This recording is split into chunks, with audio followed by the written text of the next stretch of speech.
Netcasts you love. From people you trust. This is Twit. Bandwidth for Triangulation is brought to you by Cashfly at CACHEFLY.com. This is Triangulation, episode number 325, recorded on Friday, December 15th, 2017. Brian Deere. This episode of Triangulation is brought to you by Blue Bottle Coffee. Get fresh, high-quality, delicious coffee delivered right to your door. Visit bluebottlecoffee.com/triangulation for $10 off your first coffee subscription order. And by GoToWebinar, a trusted webinar platform with over 55,000 customers who have hosted over 2.7 million interactive web events to connect with their audiences. For more, visit gotowebinar.com/podcast. And by Storyblocks. Get all the high-quality stock images, video, and audio you can imagine for $149 a year and unlock discounts on millions more. Go to storyblocks.com/triangulation.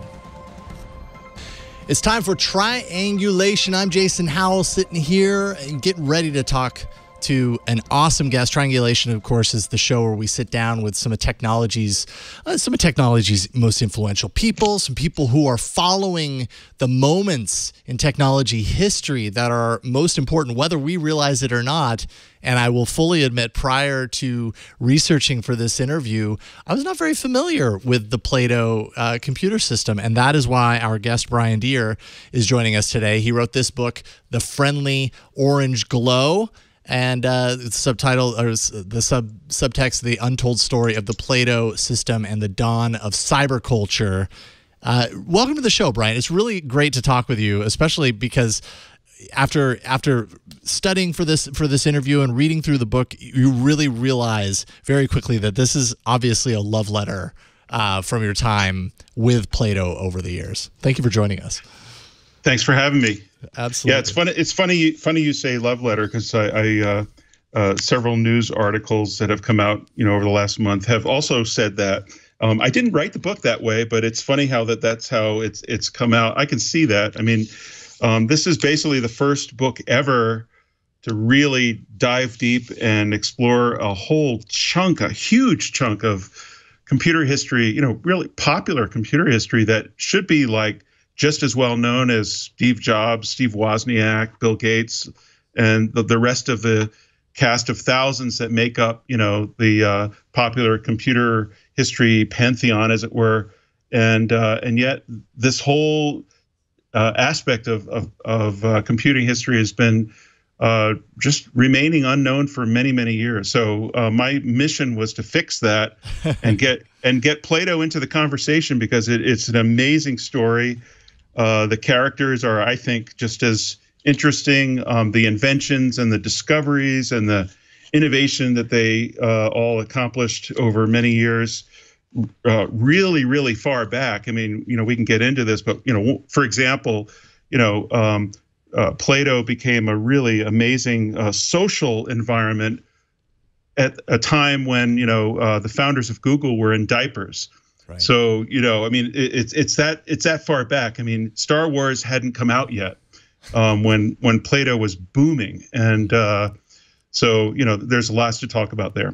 Absolutely, I think I can understand why, because I felt this way when reading through it. Why I refer to it as kind of your love letter, your ode to Plato, is because you had such an early experience with Plato, to the point where you realized over time how important it was, at least to your story, but then eventually to the greater story around modern day computing, that you began interviewing for this book. Was it back in 1985? That's when you kind of started talking with people to kind of generate ideas for this book? Yeah, I mean, basically what happened was I had a little bit of exposure to Plato from about 79 to about 84, 85, when I worked on the system full time. So I was a latecomer to it. I didn't build anything monumental. I was not a contributor to the development of the system. I was just a user doing stuff, just like thousands of other users. But what happened was there were a couple of books that came out in a very tight period of years. The Right Stuff, all about the astronauts and the start of NASA, and The Soul of the New Machine, and Hackers, Heroes of a Computer Revolution. So these three books come out in over a period of just a couple of years, right during the time that I'm using Plato and being kind of blown away by Plato, and also kind of spoiled by this really teeming, rich social environment on Plato, where the assumption and the expectation you had using Plato was that it was all about people. It was a place to connect online to people. And there was nothing else around that was like that at all. The personal computer revolution at the time was all about owning your own PC and being able to hug it and put it on your kitchen table and write basic programming, stuff on it, and maybe use a spreadsheet or something. But it was a very lonely, sort of isolated experience. And, whereas at the same time, Plato was already a very mature network with connections all over the world. And so then these books come out, and I'm like, gosh, why isn't anybody doing a book on the history of Plato? I'm really curious to know how this all came about. I mean, why don't we know about this stuff? And, years would go by, more and more really great, wonderful computer history books would come out, and I would race to the index and look under P, and sure enough, there would be no mention of Plato. And I'm like, now how can that be, And so that just went on and on and on and on. It went, heck, it's been going on even to this day. I mean, major computer history books that have been coming out in the last couple of years, 500, 600 page books. You go look at the index and look under P, and you won't find any mention of Plato. So that's been kind of the fuel that's been driving me to finish the book and get it out. And because I think that people will be amazed at this enormous chunk of history that and wonder how could it have gone unnoticed for so long. And in hindsight, it's kind of easy to see how it went unnoticed because there was no trigger to get people to start noticing it. Mm-hmm. And it was just a fluke of history and its timing, and it got eclipsed by the microcomputer revolution, which was probably the right thing to happen when you look back in history. But people will be surprised to find how advanced. It's almost like there was this advanced civilization that had better technology, before this, our civilization came along, and all we have are artifacts to sort of try to figure out what happened. And so I spent a lot of time trying to figure out what happened, and the result is this book. Yeah, and it's striking to me because as I was reading through kind of the developments, which we're definitely going to get into some of the specifics as far as how the Plato system evolved over the years and how it kind of went from a terminal that one person would connect to this system where it was super interconnected, and it almost rivals things that we take for granted today, using the internet, connecting with communities, and all this kind of stuff. In a historical rear view sort of perspective, it seems so important to all of this after reading it. It seems like it's one of the few early examples that really takes what we do take for granted now and put it into practice in a pretty widespread way decades ago. And it just kind of blows me away afterwards. I almost feel guilty for not having heard of Plato before, because it really does seem so impactful, so influential over what we do now. Well, it's funny, I love the title of this show, Triangulation, because it's a word that I've often used when I was doing research for the book. I would, have a great interview with someone and get all kinds of information, and then realize, I don't have the complete story, so I need to go talk to someone else. Yeah. And often you get a slightly different and sometimes largely different version of the same story. And so sometimes it takes, 3 or more people to sort of triangulate on it. But another way to think about triangulation as it relates to Plato, I think, is that you might think of, the net, the rise of the internet and the ARPANET, the internet and the web as one, point on a triangle, and online services, CompuServe, Prodigy, AOL, there were, and even the bulletin board systems as another point. And that's all we've had all these years. What's been missing is the third point, which is the Plato story. Mm-hmm. And I think by having all three, we get a very different perspective on this journey that humanity has been on for a very short time. I mean, we're only talking about, roughly 40, 50 years. That's completely changed the world. It's changed, you read stuff about how the internet now is changing how people think. It'll probably wind up that our DNA is being changed, certainly, just how we think about things and process information.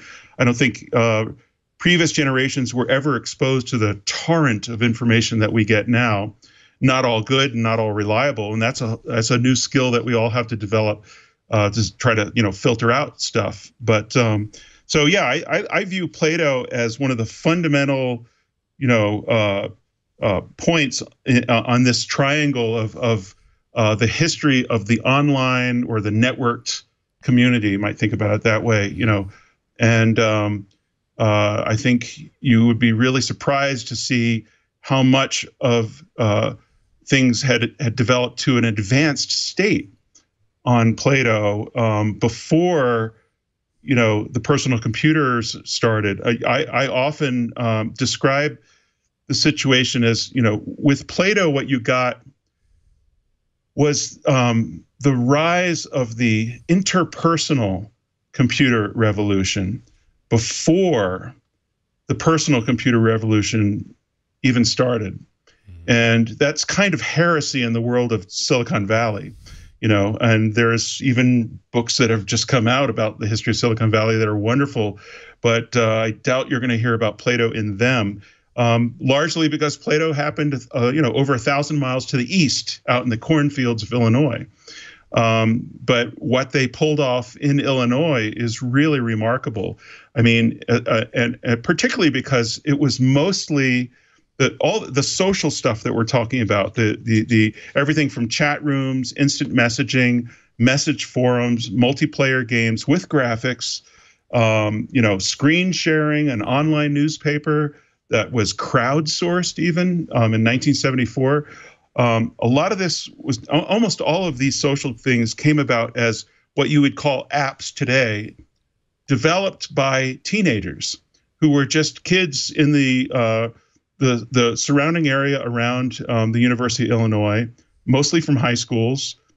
Some had graduated from high school and gone to the U of I as undergraduate students, but we're talking about teenagers. And they wrote almost all of this code. And the system itself was supposed to be about delivering education, interactive lessons, e-learning and online lessons in any subject imaginable. And that was always the mission of Plato. But suddenly the kids said, like, whoa, wait a minute. We can add all kinds of capabilities to this thing and make it fun for people to just yak with each other online. And that's exactly what they did. And so very, very quickly, you had a microcosm of everything you would see starting like in the 90s and beyond today, up to today. And also the same issues. You had, people stalking each other online. You had people impersonating each other. You had guys going into chat rooms and pretending they were girls, to just troll people. You had, every single aspect just at a smaller level. And of course, what was missing was the monetary incentive. There wasn't a gold rush kind of mentality the way you have on the internet now, where everybody can be a .com millionaire and all that kind of stuff. That hadn't come about yet and wouldn't come about for another generation.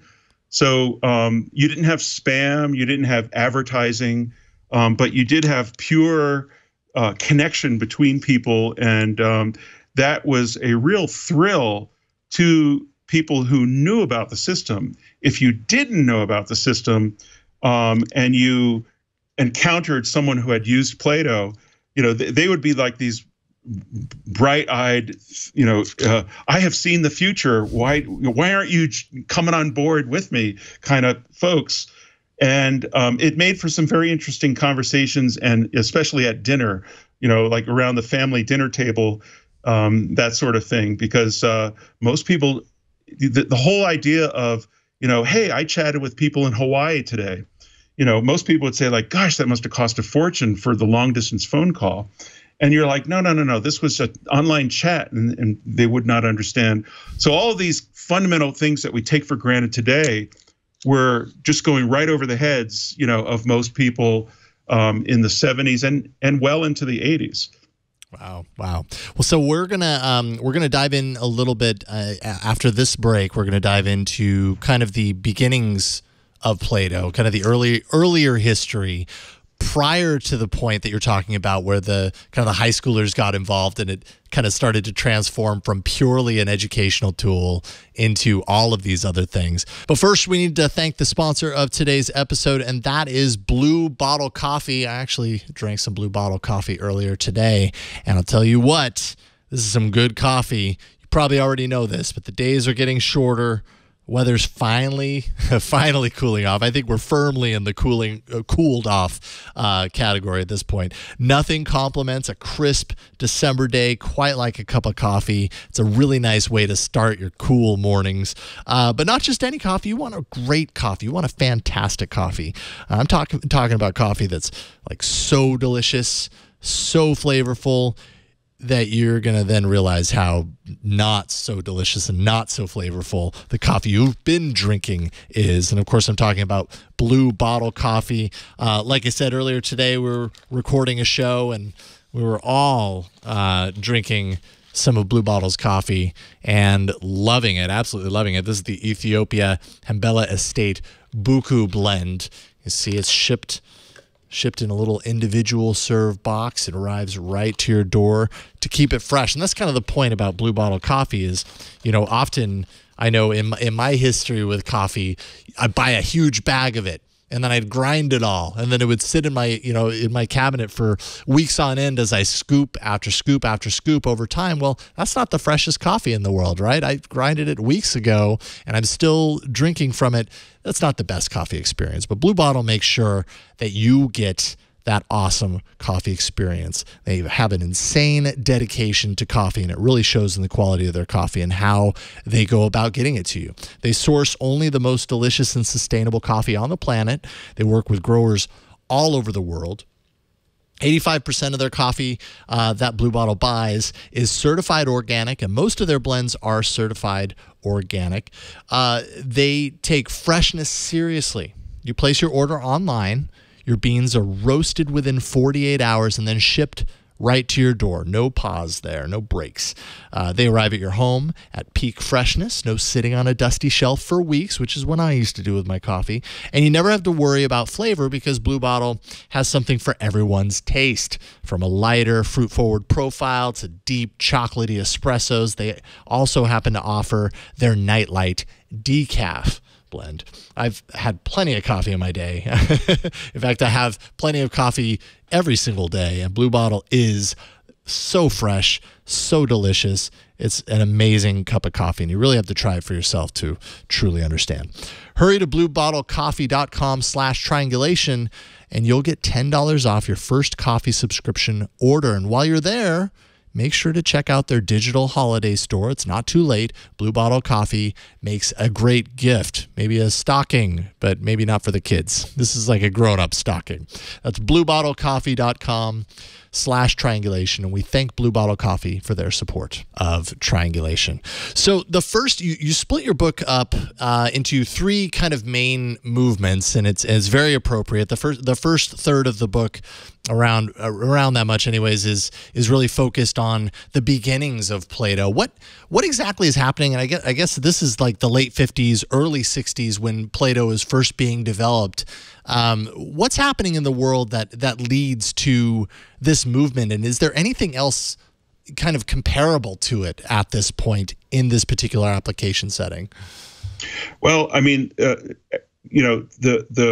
the real catalyst for all this stuff, remember, understanding that the mission of Plato from day one was about education. That was the focus. That was the the goal and all of that. So it's not surprising that the catalyst that led to Plato was the work of educational psychologists and behavioral psychologists in the 50s. And the leader of that movement was B.F. Skinner at Harvard University. And he's a controversial figure, and he kind of led what was called the behaviorist movement. And I start the book with a chapter that gives some background on him and what led him to be so passionate about improving education. The thing that he thought was broken with education was essentially, you could say, everything. He felt that he witnessed a typical classroom setting with his daughter's fourth grade arithmetic class, and he saw the teacher walking up and down the hall, the aisles of the classroom. The students were all working on little math problems that she had written on the board. And some students would finish the assignments earlier than others, but then nobody would get their work turned back to them graded until probably the next day. And this just really frustrated Skinner. He thought everything should be instantaneous. You should get immediate feedback. You should be able to work at your own pace and not have to wait. If you're done way before the kid sitting next to you, why should you have to suffer and be bored and frustrated and that kind of thing? So he felt that the best way to get learning to happen was that everyone learn at their own speed and get feedback about whether they're right or wrong on tests and quizzes and everything right away. So he realized that was going to be really hard to do with one teacher and, say, a classroom of 20 kids. And so he thought, well, maybe if we automate the process of education, which in a way is this gigantic leap. I mean, even today, I marvel at the leap in the thinking.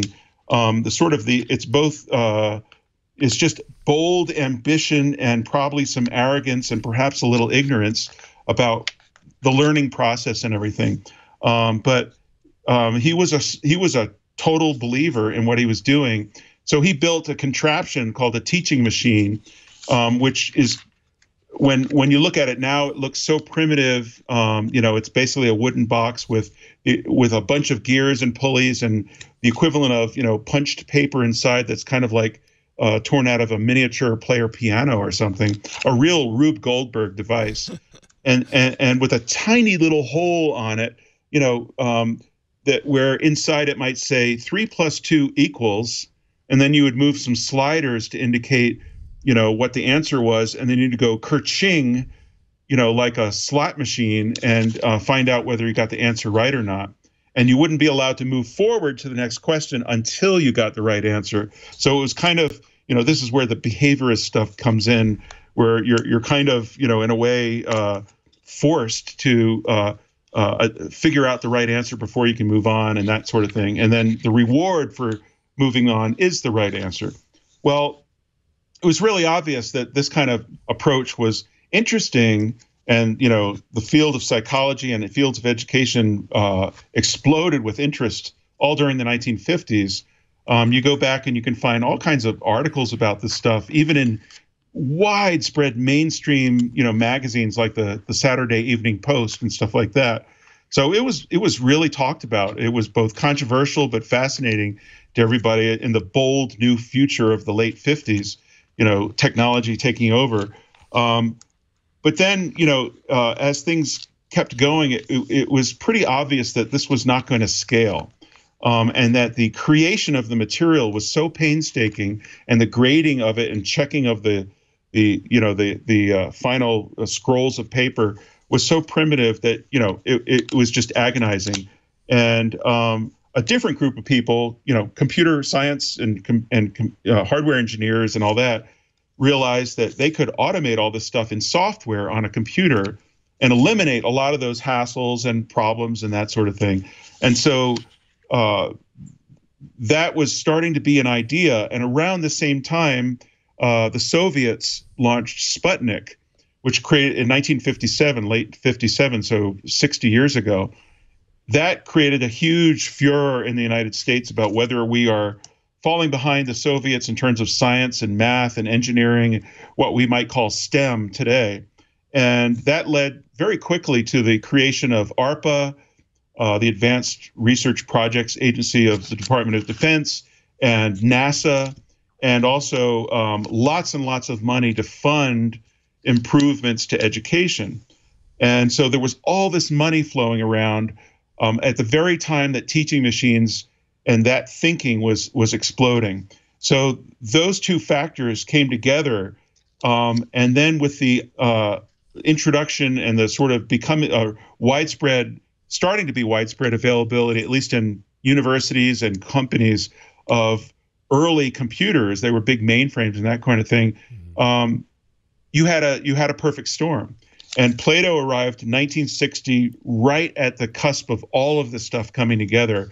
And the University of Illinois said, like, we should experiment and build a system and see if there's anything to this idea of automatic teaching.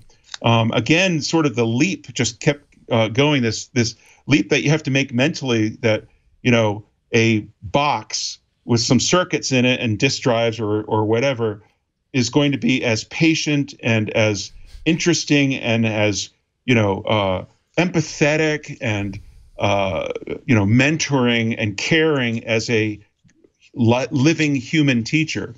And, that's a big leap.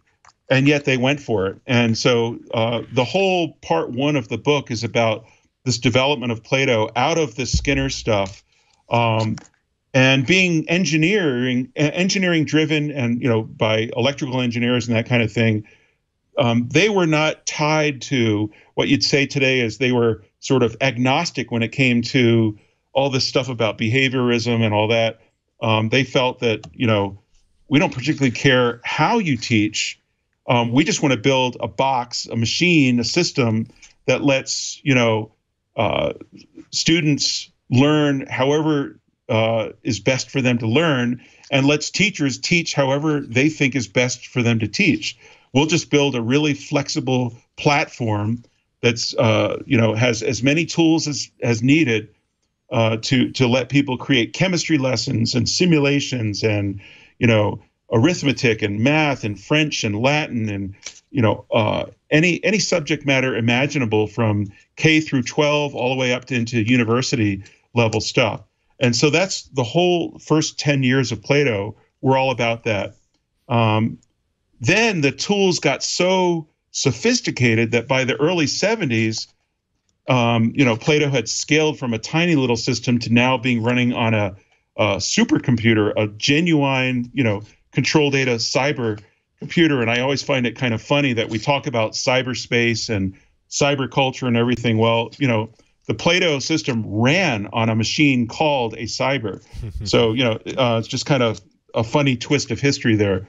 But, in the early 70s, the tools got so sophisticated that the kids had turned into basically a hacker culture, all over the University of Illinois and around in the high schools and everything. And they knew that this Plato thing was the coolest thing around. And there were, by then the Plato terminal, it's probably worth it to quickly describe what that was like. Imagine it's about 1972, 73, and you're sitting in front of a box that's the size of a small washing machine, and it's got a flat panel gas plasma display in front of you.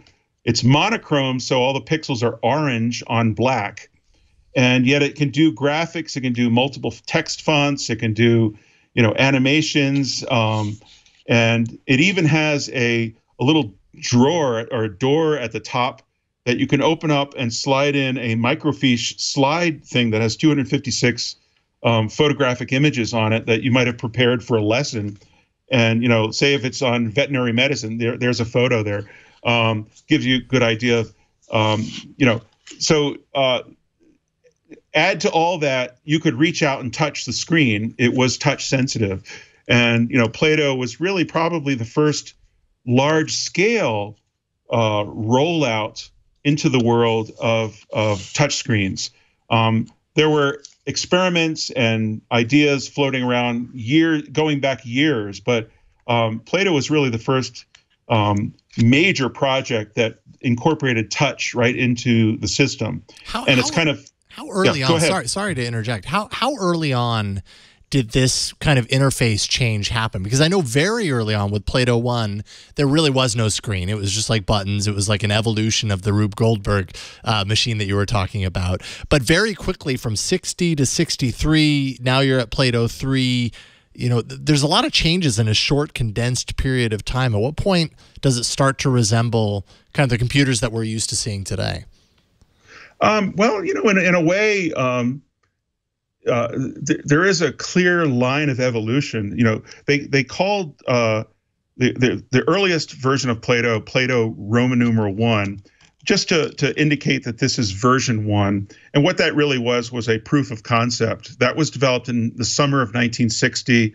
It consisted of a cheap castaway television set that the tuner was broken, but at least the video part and the cathode ray tube all worked, and so that's all they needed.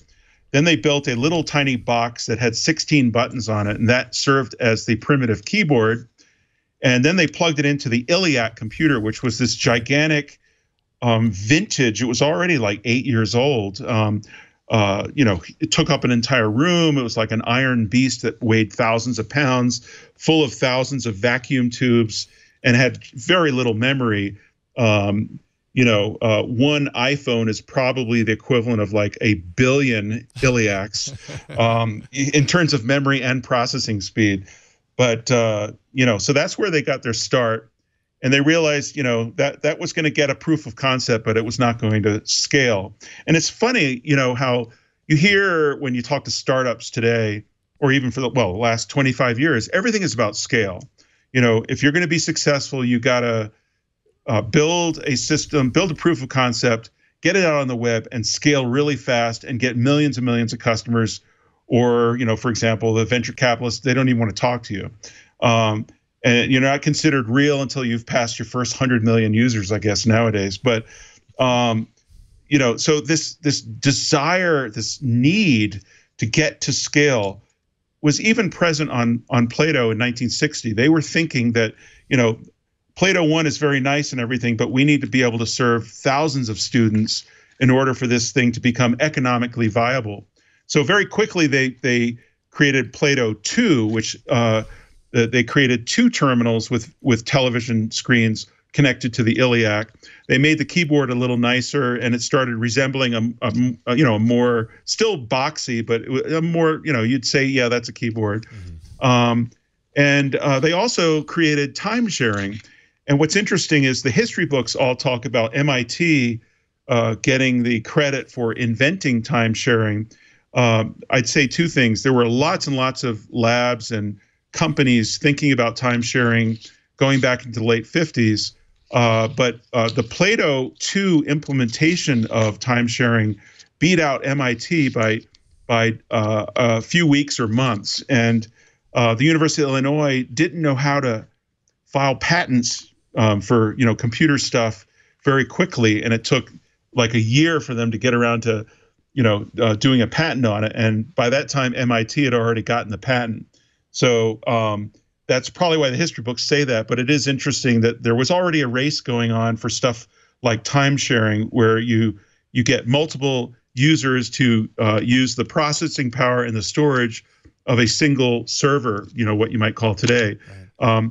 It also, it is also really kind of the start of cloud computing in a way. And, whenever I interviewed people for the book, people, in the world of Plato would tell me, like, Plato was basically an early cloud service. I mean, all your data was up in the cloud. You didn't really care where it was, as long you could get to any terminal, and all your stuff was there, all your email, and everything. And so this was kind of like the networked, kind of experience really early on. And that's something that I most people wouldn't start hearing about until the 90s, again, because the personal computer in a way, ironically, kind of dragged people. It was kind of like one step forward and 5 steps back compared to what Plato was doing. So Plato 3, very quickly, Plato 3 came out around 1963, and it was the beginning of sort of a real proof of concept of a much larger system. By this time, they were running on a control data 1604, which at the time was actually considered a fairly sophisticated supercomputer. It was built by Seymour Cray, and basically all the systems that Plato would run on over the years were designed by Seymour Cray at Control Data. That's another little tidbit of history that most people don't realize. And so they used Plato 3 all during the rest of the 60s and continued to fine-tune the hardware, the software, particularly the programming language. And by the time we get to the 70s and the beginning of Plato 4, which was going to run on a cyber supercomputer that cost many millions of dollars, and in theory could support up to 4,000 simultaneous users using these newfangled gas plasma display terminals and touchscreens and all that. We're in a whole different world, and this is what the kids descended on in the early 70s. By now, the software was very sophisticated. The programming language was really sophisticated. And that's Tutor, right? Right. That's called Tutor.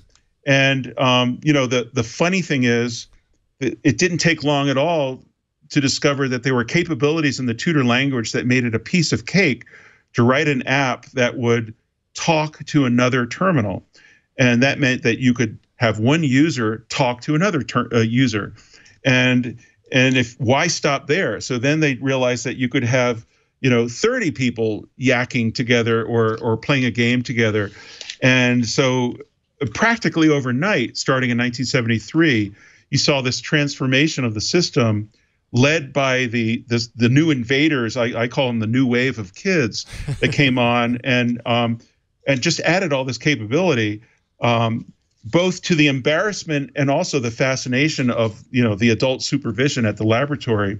And it's worth noting, because I think this carries through all the way to today in Silicon Valley and anywhere where software is made, and is that the laboratory for Plato at the University of Illinois was remarkable in how open and welcoming and inclusive it was. If you were like a 13-year-old wandering in from a school down the street or whatever, and you'd heard about these wild and crazy orange displays and there were games and stuff online, you could go in and sit down at a terminal, and you weren't going to be chased away. You may have to go to a specific room where they allowed that, but the fact is they allowed it. And they, in fact, would challenge kids like, hey, if you want to do something and learn something about the system, here's a whole bunch of problems. Go figure them out, and and let me know how you did, and that kind of thing. And I've got a whole bunch of chapters about how that developed. And remarkably, a lot of the kids rose to the occasion and took on these challenges and wound up getting paid as systems programmers for Plato in the 70s while they were still in high school. The most famous kid was David Frankel, who he started when he was 12. And he was on the systems staff. There's a great photo in the book that appeared in a newspaper around 1974, when I think he was 14. And he's sitting at the console of the cyber computer that cost millions of dollars and grinning like, Cheshire Cat. And he was the epitome of the new kind of hacker culture kid that was emerging. It's funny how in the Plato world, it's kind of like this slightly, parallel universe where you resemble. Right there? No. It's actually, well, that's Dr. Graper, but it's a black and white photo earlier on in the book. But not in the color pages. Gotcha. Yeah, it's not in the color pages. Yeah, but no, it's just it's funny how I think I've lost my train of thought. Oh, I apologize. But no problem. But anyway, so yeah, this culture arose very quickly of users becoming a key component to the innovation around the system. Right. And you wouldn't really see something like that until we got through the whole online services thing, which was very top down. If you were a customer, you were a customer, and that was it. You didn't contribute to the system by building your own apps and extending the functionality of the system. You know, I don't remember that ever being the case on AOL, Prodigy, or CompuServe. There certainly may have been cases of that, but I don't think it was common. On Plato, however, it was totally common. And so you wouldn't see the same thing until the web came around, really. And of course, the internet and the ARPANET had it, but in terms of scale, you wouldn't see the same kind of thing until the web. For example, what made the web so fascinating is that you could view the source of anybody's website and see the HTML. And there was a similar kind of philosophy among many Plato users to let people inspect, at least, not edit maybe, but certainly inspect all their tutor code. And so it was very quick. You were able to learn the tutor language very quickly in the community and develop your own stuff. And I think that's one of the critical components that you need in order to have what really is an inevitable phenomenon. If you build a machine that lots of users can get onto easily, including just mere mortals, not just people in lab coats with PhDs, right, and you give them incredibly powerful, easy to use, easy to understand, very well documented online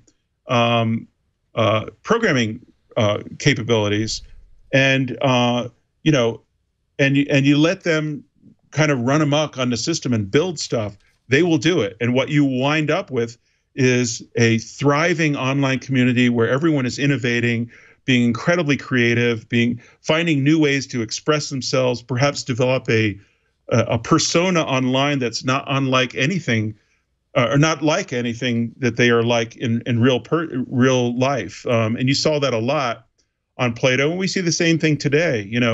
And we have so many more avenues today. Like YouTube is one place where a lot of people find a way to express themselves and build a following and sort of become a net celebrity, as it were. You started seeing all of those kind of things on Plato, even in the 70s, because all the same ingredients were there. And that, I think, is really historically significant, that the ingredients were there so early. This kind of breaks all of the canonical, comfortable, Wired magazine blessed versions of Silicon Valley centric history that we've always had. And and I think that's historically significant too, and makes the sort of studying and absorbing the whole history of, how we all got to where we are at now, that much more interesting. Absolutely. I completely agree. I want to spend some time, we have to take a quick break and thank the sponsor, and then I want to spend a little bit of time talking about what these kids created specifically, some of the what we would call apps now that were explored within the Plato system at this point in time. We're going to talk about that here in a second. But first, let's thank the sponsor of this episode of Triangulation, and that is GoToWebinar, the webinar platform that's hosted 2.7 million interactive web events with over 60 million views per year. GoToWebinar believes webinars are one of the best ways to interact with your prospects and customers instead of business presentations or company websites. With GoToWebinar, you can create custom email invitations, confirmations, reminders, or you can even let GoToWebinar handle it all for you with automated email templates, which make it really easy. Display your company logo, of course, your custom image on all of your webinar materials, so it's branded to you.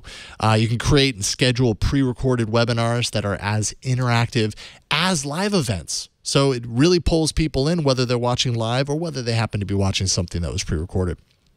Mobile friendly, of course. Schedule a webinar. You can edit a session. You can track performance, all from your iOS or your Android device. You can create up to 20 polls before the session or on the fly for audience interaction. You can also add up to 20 questions to a survey, and that's going to engage participants with Q&A throughout. You can engage your audience with more than one presenter and panelist. Up to 6 presenters, in fact, can share their webcams and participate face-to-face. And you can broadcast a view of your desktop or a specific application. If there's something specific on your computer that you need to show off, you can do that with GoToWebinar. And with GoToWebinar's reporting and analytics, you're just a click away from qualified leads, metrics, and data to improve your webinars. You'll have end-to-end 128-bit AES encryption. And, oh, by the way, it happens to be rated #1 in customer satisfaction. Turn your next presentation into a conversation with GoToWebinar. For more information, visit gotowebinar.com/podcast.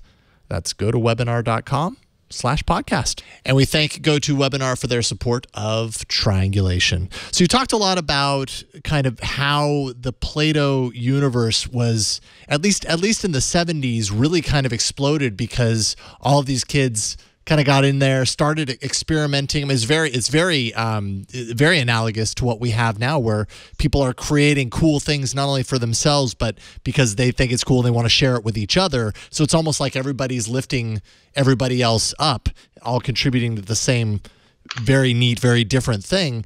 What are some of these things that were created? I know read a little bit about Plato Notes, which was kind of like one of the first online message boards, a very early example of a social media platform. What were they creating, and why were they motivated to do this? I mean, they had the platform. I guess that's the reason why, right?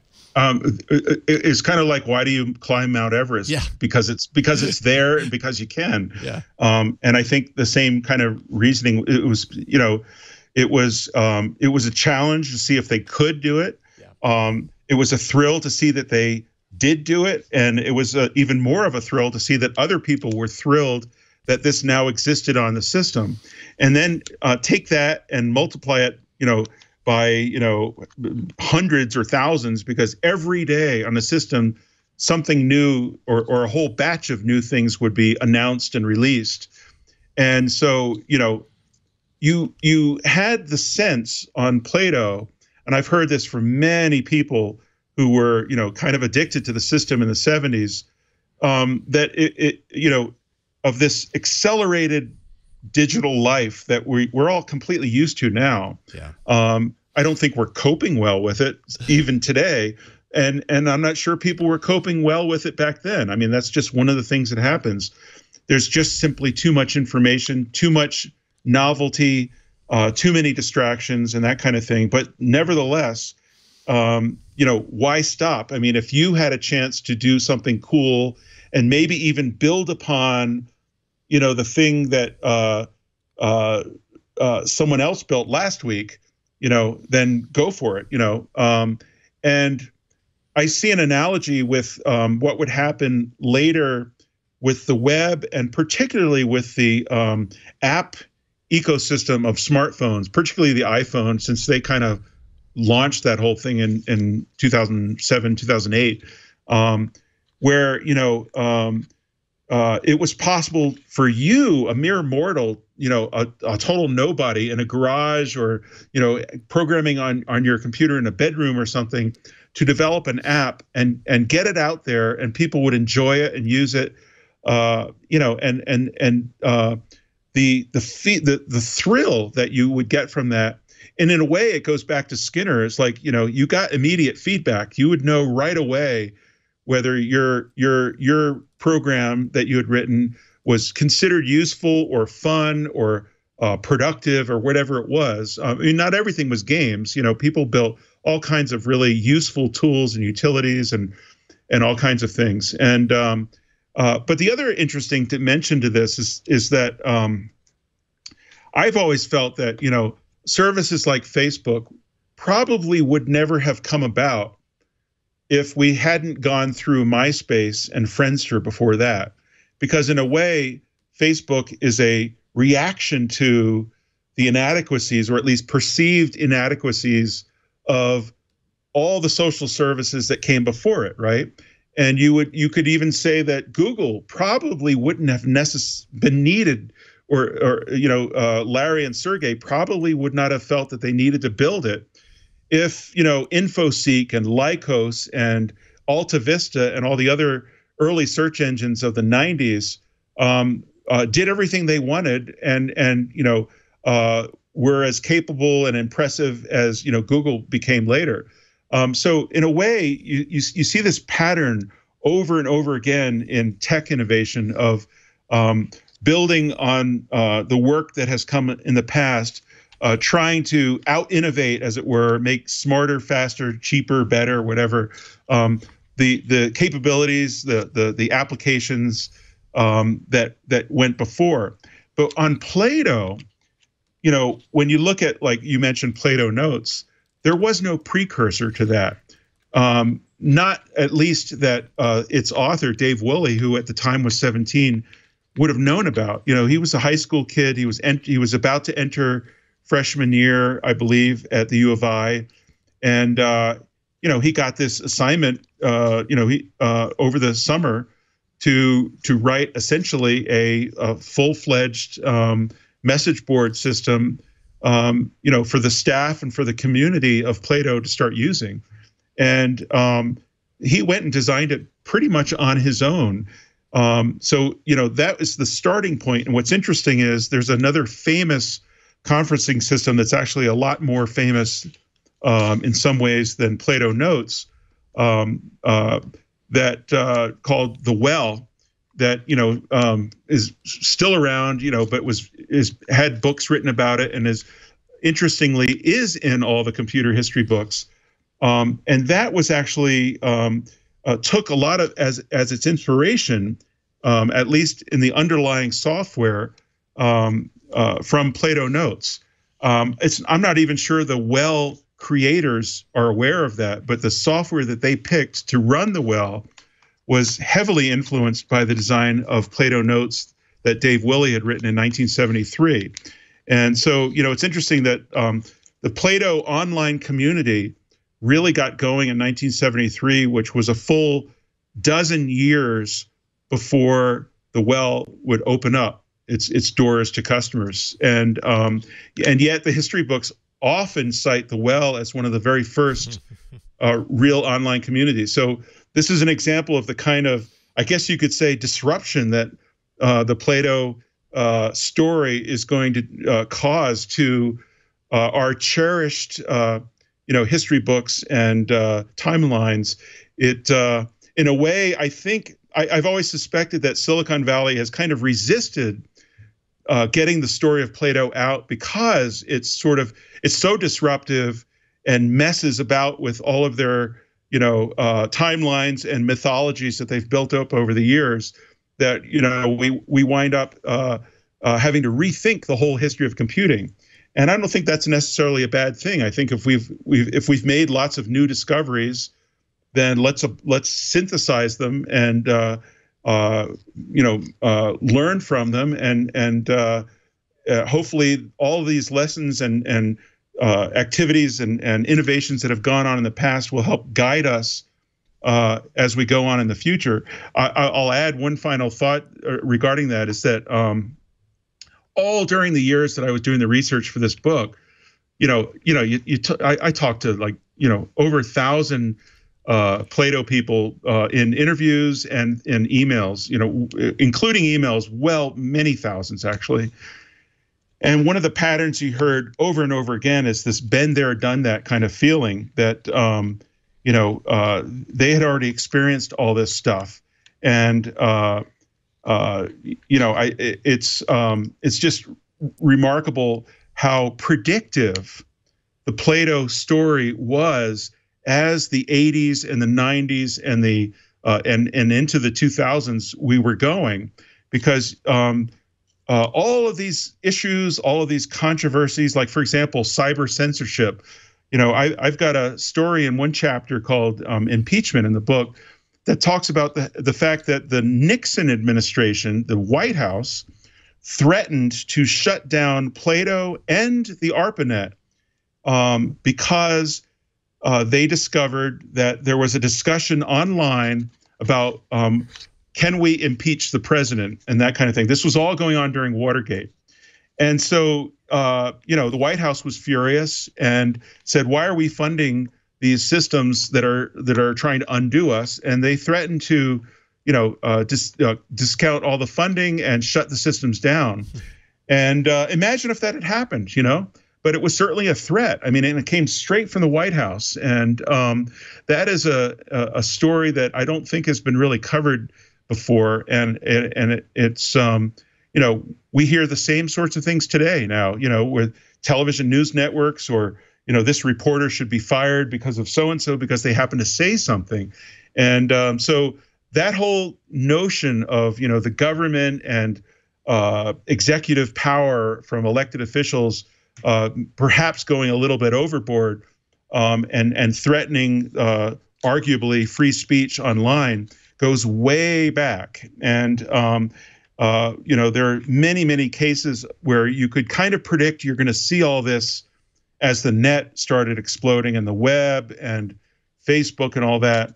And we've pretty much gone down the list of inevitabilities that arise, particularly at the scale we're at with millions, now billions of people online, that you were seeing with Plato in the 70s. Yeah, I mean, it's just an obvious example of how history continues to repeat itself. Kind of a departure from the political side of things, but something that I definitely want to touch on before we take another break is the gaming aspects of this. In reading about the gaming capabilities, especially in this phase that we've been talking about of Plato 4's kind of architecture and everything, it really seems like this is one of the early examples of multiplayer.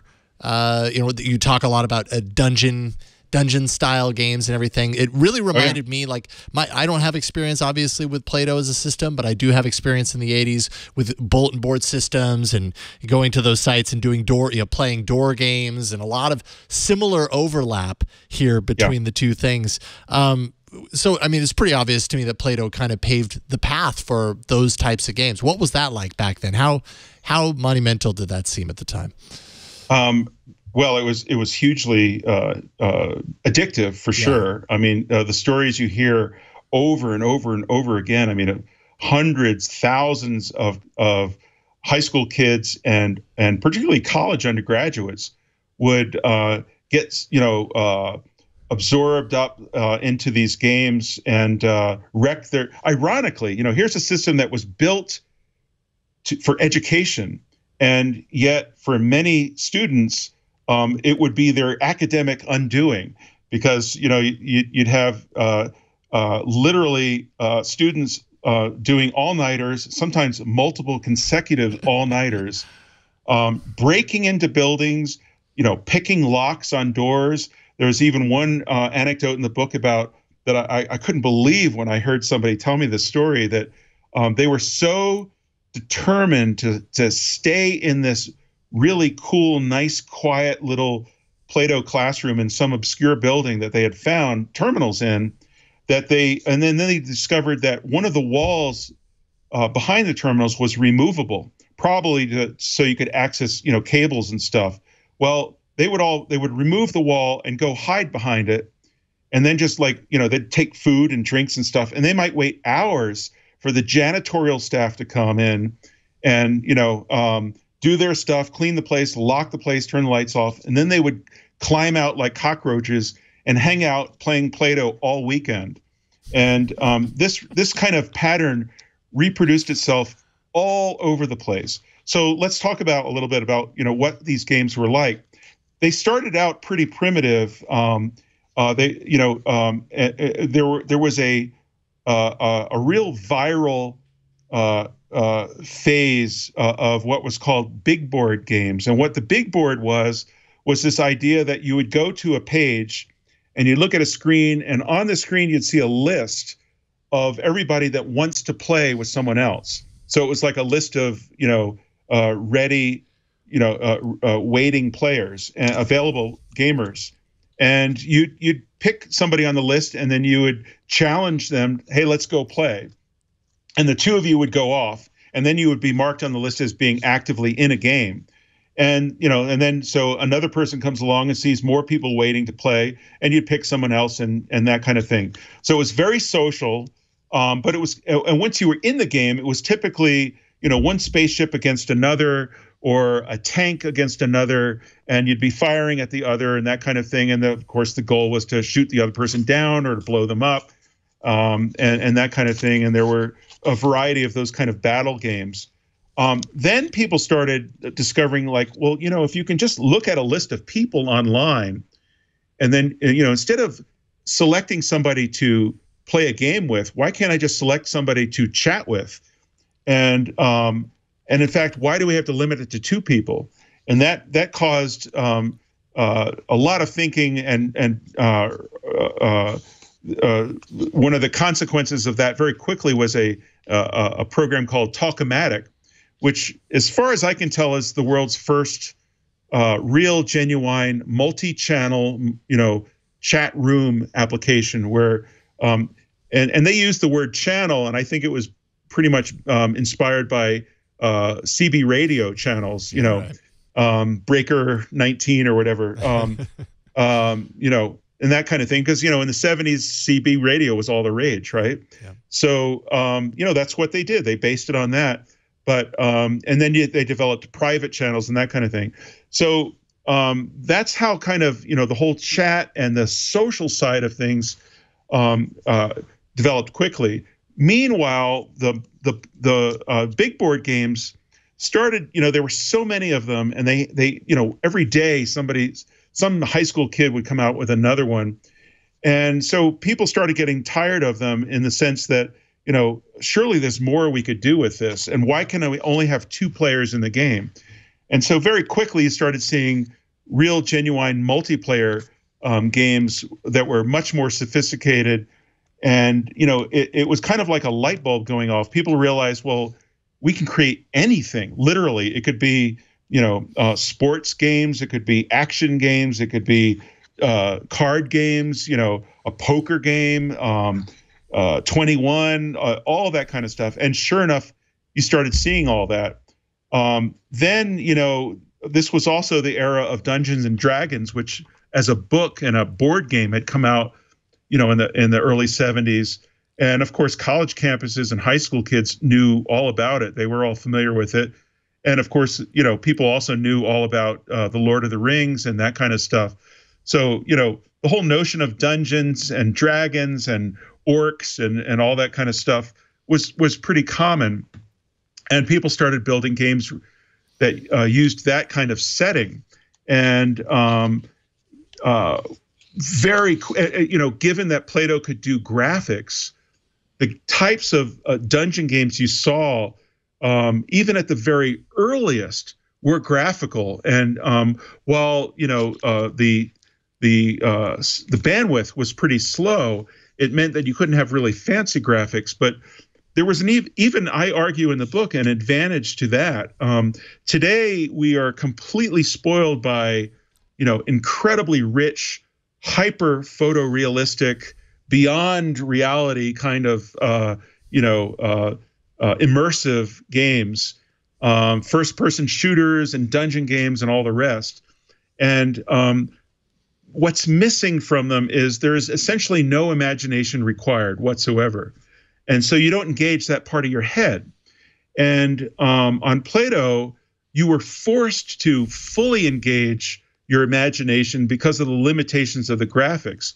What was great about Plato, and I spent a lot of time across all part 1, part 2, and part 3 of the book, is this notion of the fast round trip.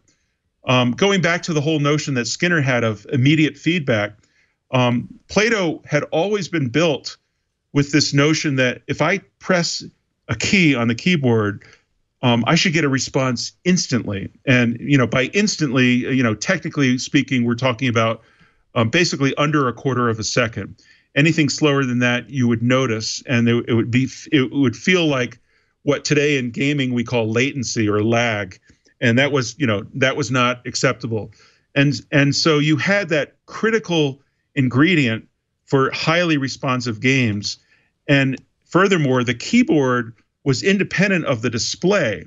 So if you're playing a furious game with pounding on the keyboard, firing phasers and weapons at your opponent or whatever, sometimes the graphics couldn't keep up. But because of that fast round trip, it didn't matter.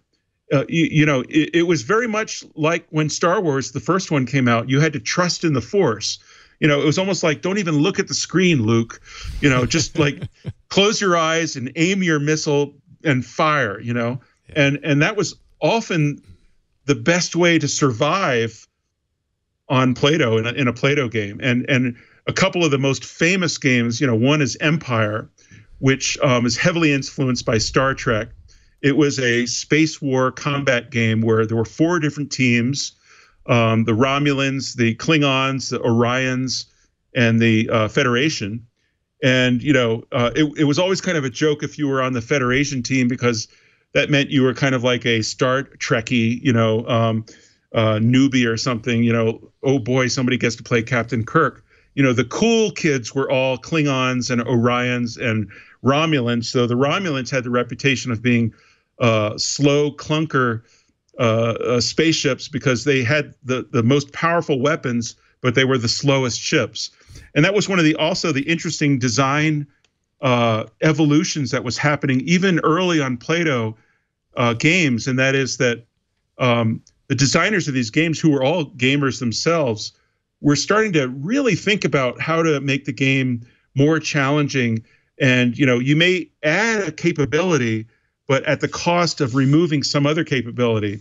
And so you had to really think carefully about whether you wanted to use this spaceship or that one, or if you're a dungeon player, whether you wanted to be a wizard or a mage or a priest or a thief or a human or an elf or whatever. Every type of player had different capabilities, strengths, and weaknesses. And so you really had to do a lot of thinking in your head about what you were going to do, what you were going to accomplish. And games like Empire, but also a lot of the dungeon games like Moria and Oubliette and Avatar, which was really the biggest and most advanced dungeon game, kind of like basically the EverQuest of Plato. It was absolutely remarkable. That came out in about 1977, 78. After years of development, the authors of that game had started when they were 13. And they were well into high school by the time they finished it. And they had rewritten it several times.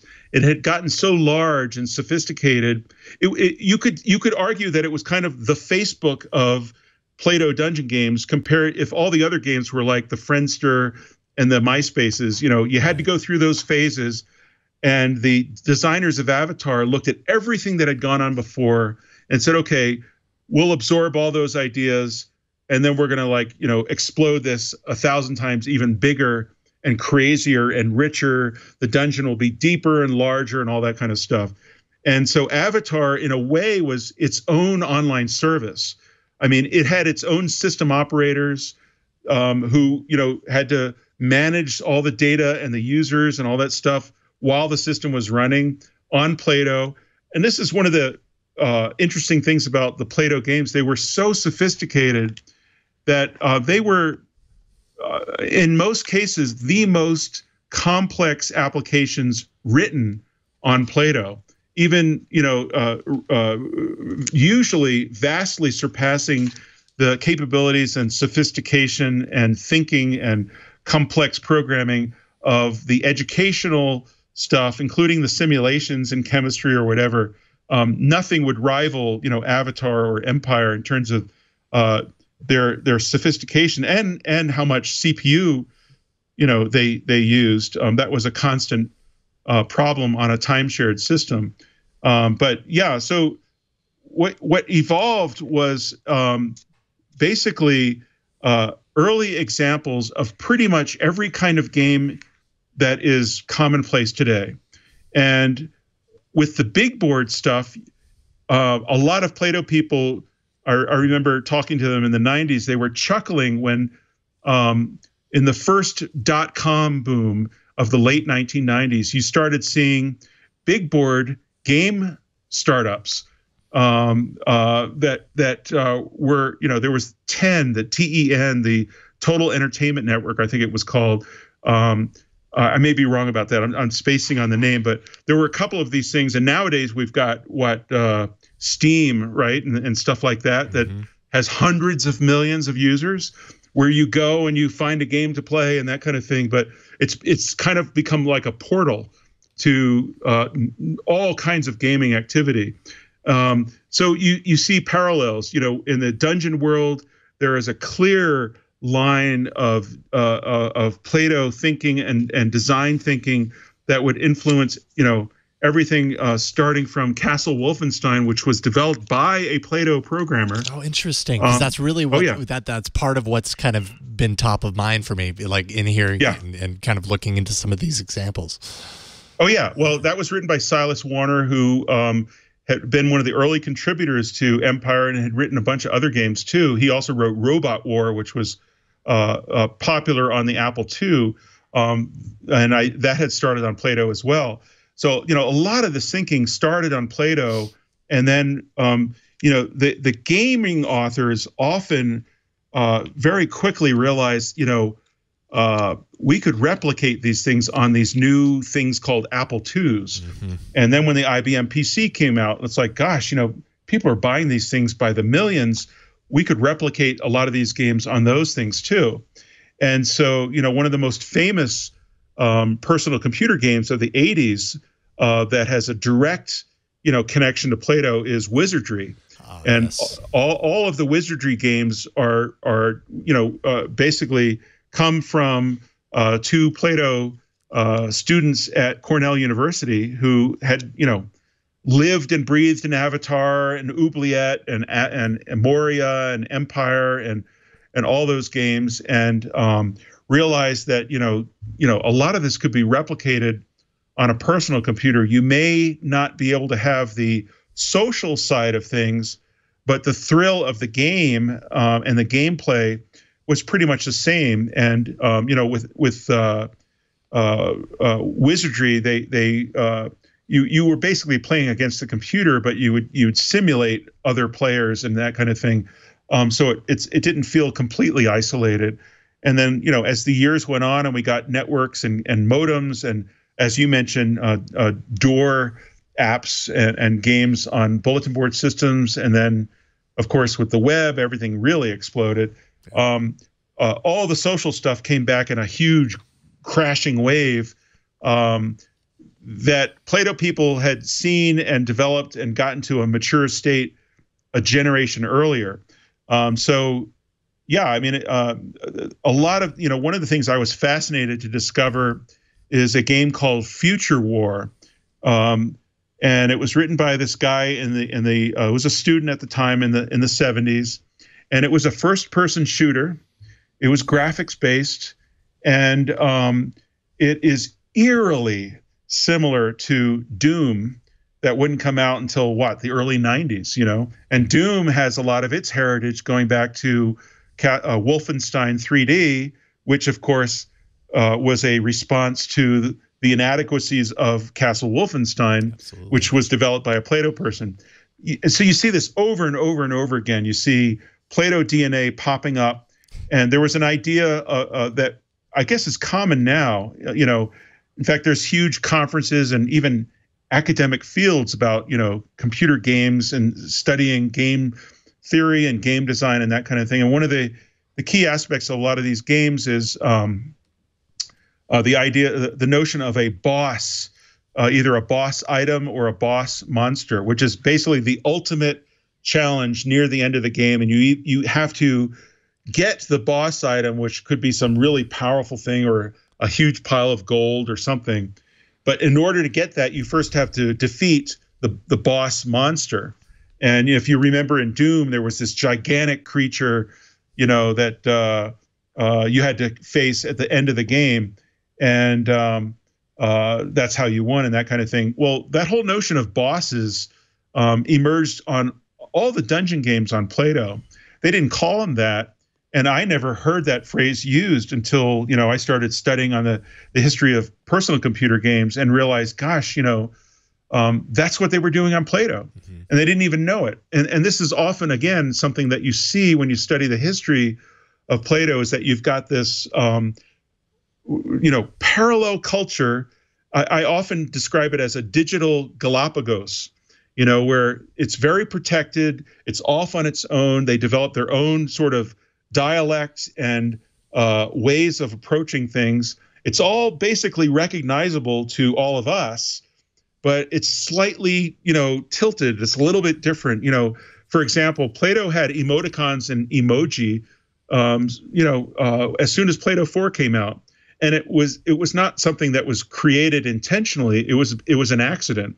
It turned out that if you typed the letter A, and then you held down the shift button and pressed space, essentially the cursor, which you couldn't see blinking, they didn't have blinking cursors, but it backspaced, and then you could type another letter, say B, right on top of the A, and you would get a B and an A squished together. And so if you then cried, well, this is interesting. So if what you type, combinations can I do? Right. Yeah. So and I show there's a picture in the color photo section of the book that shows some of the little emoticons. If you typed like WOBTAX in all caps, all on top of each other, you got little smiley faces. And the fun thing about the Plato emoticons is you didn't have to tilt your head. They were straight on, and you could have not only smiley faces and frownies and all that, you could have, martini glasses and people started getting really crazy and elaborate. They started designing, of course, inevitably the Starship Enterprise, and all kinds of, when Star Wars came out, I remember, you'd see TIE fighters versus X-Wings and all that stuff, all drawn as these text-based characters that would turn into graphics by superimposing letters on top of each other.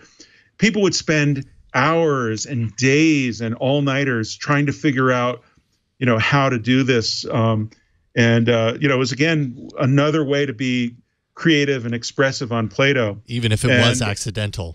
At least in the beginning, and even if it couldn't be replicated into other systems, because that seems to be just a quirk of the Plato system, basically. It's not only a quirk, but it's also a curse. It's just another example of how incompatible Plato was with the rest of the developing computer world. So we had to relearn all this stuff, and because we had made all these decisions and compromises so that we could all interoperate. I could chat with you. I was using a PC. You might be using an Apple II. Somebody else might be using a Sun workstation, but we could all chat, or we could all send email, or we could all do this or that. That was, unfortunately antithetical to the architecture of Plato. It wasn't possible. Basically, Plato was as homogeneous a network as you can imagine. And the whole spirit of the ARPANET and the internet was to get rid of that thinking and be, heterogeneous, I guess you'd say, in terms of any machine can talk to any other machine, and on and on and on. There should be a complete openness, which, the world has benefited. Now. It's where we're at now, and it was the right thing to do, Yeah. And a part of part 3 of the book is about the resistance that some of the leadership of Plato had to embracing this new kind of direction that we were clearly all going in. And, from a sort of a Harvard Business School or just simple startup lesson, 101 kind of thing, if you study how the business decisions were made about what to do with Plato, how to bring it out to the world, how to commercialize it, how to deal with and cope with the emergence of personal computers and all that, what you wind up with is, a fascinating history lesson that is another classic example of, when you have this one kind of vision and you hold on to it too long, you're gonna have competing visions starting to surround you and flank you and eventually outpace you. And if you don't adapt constantly and respond to the changes in the marketplace, then you may get left behind. And in some ways, Plato as a business story is a classic it got left behind kind of story because it did not change fast enough. Yeah. Yeah.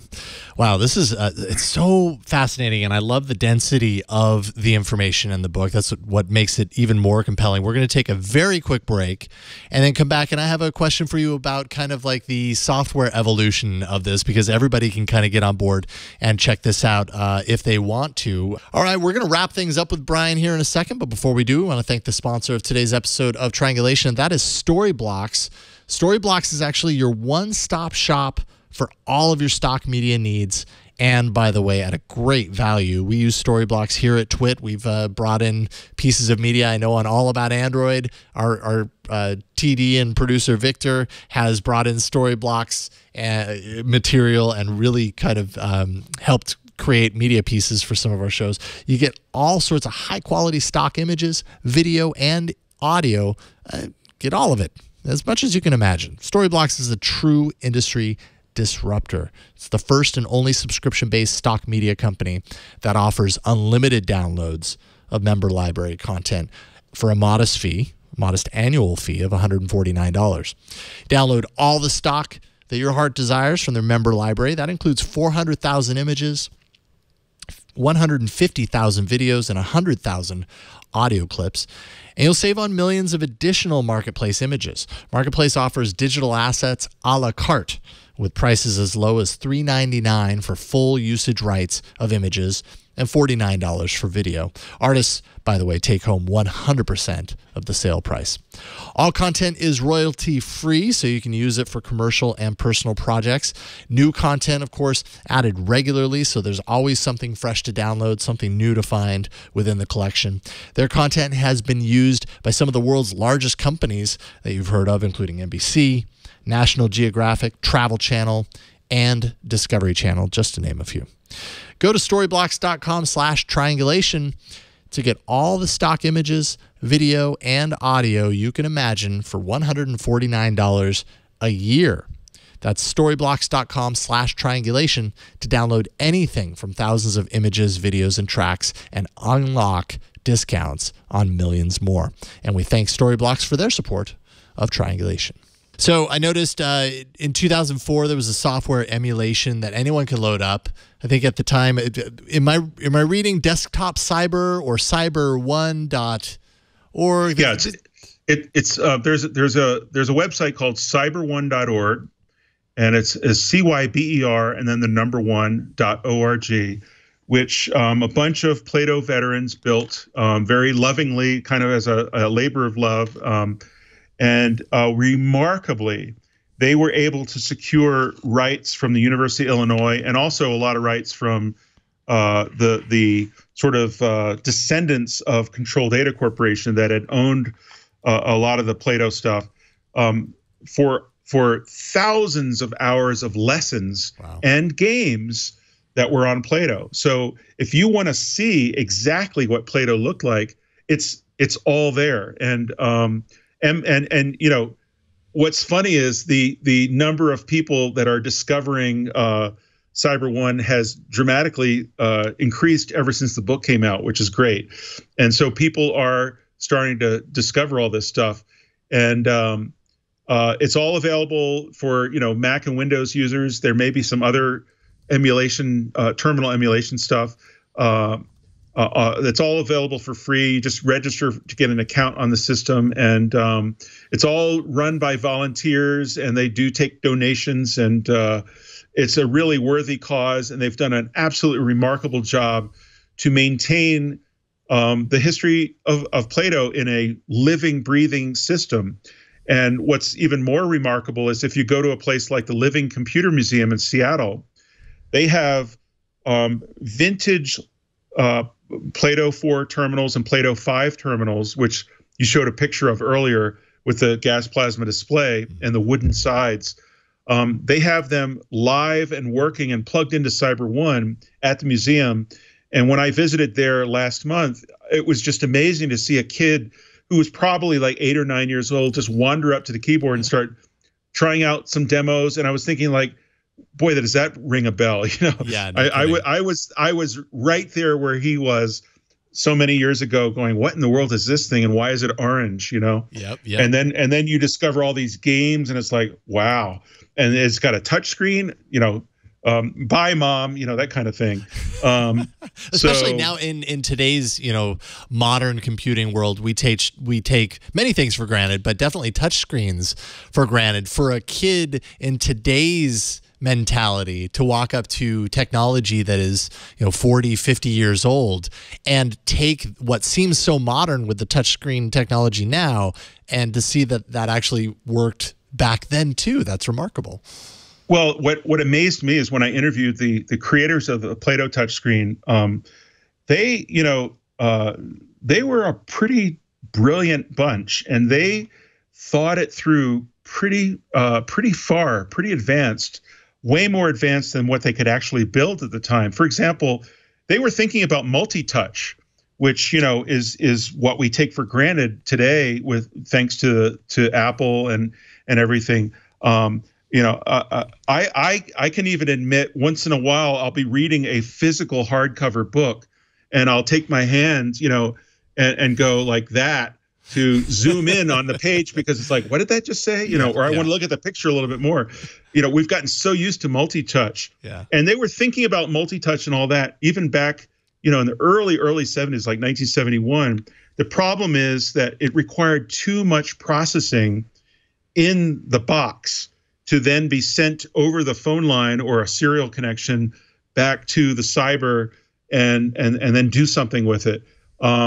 These were basically dumb terminals, and so they didn't have processors in them, but that would change very quickly. And in fact, another kind of discovery that even though I used these terminals, it never really dawned on me in the late 70s or by the late 70s when Control Data was commercializing Plato all over the world, and places like the University of Delaware where I saw Plato, they had not only the Illinois terminals, but they had Control Data's own terminals that weren't orange anymore. They were using a CRT, and they looked more like real terminals. But what was amazing to discover is that when what was called the IST, or the Information Systems Terminal, which is typical Control Data, boring multisyllabic product names, they came out with that in 1975 as a prototype, and it had all of the ingredients of a personal computer. It had an 8080 processor, it had RAM, it had the ability to do networking, it had connections for external hard drives, it had a separate monitor and a separate keyboard that you'd plug into this base unit. That had cards in it that you could add extensibility. It was essentially a PC. And the engineers who built it knew exactly what they were doing.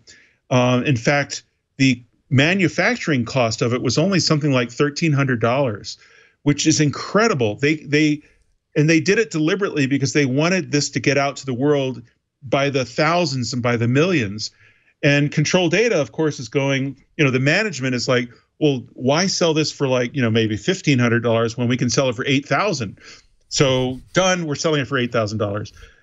And it's like they just left the door wide open to the personal computer world like Apple to march in and develop less capable systems that didn't have any of the sort of cloud and social capabilities built in to them, or the notion of remote servers. That would have been a key component of Plato. CDC could have really changed history, but like so many big monolithic computer companies, DEC was another example, famously not seeing any reason why anyone would ever want to own a personal computer.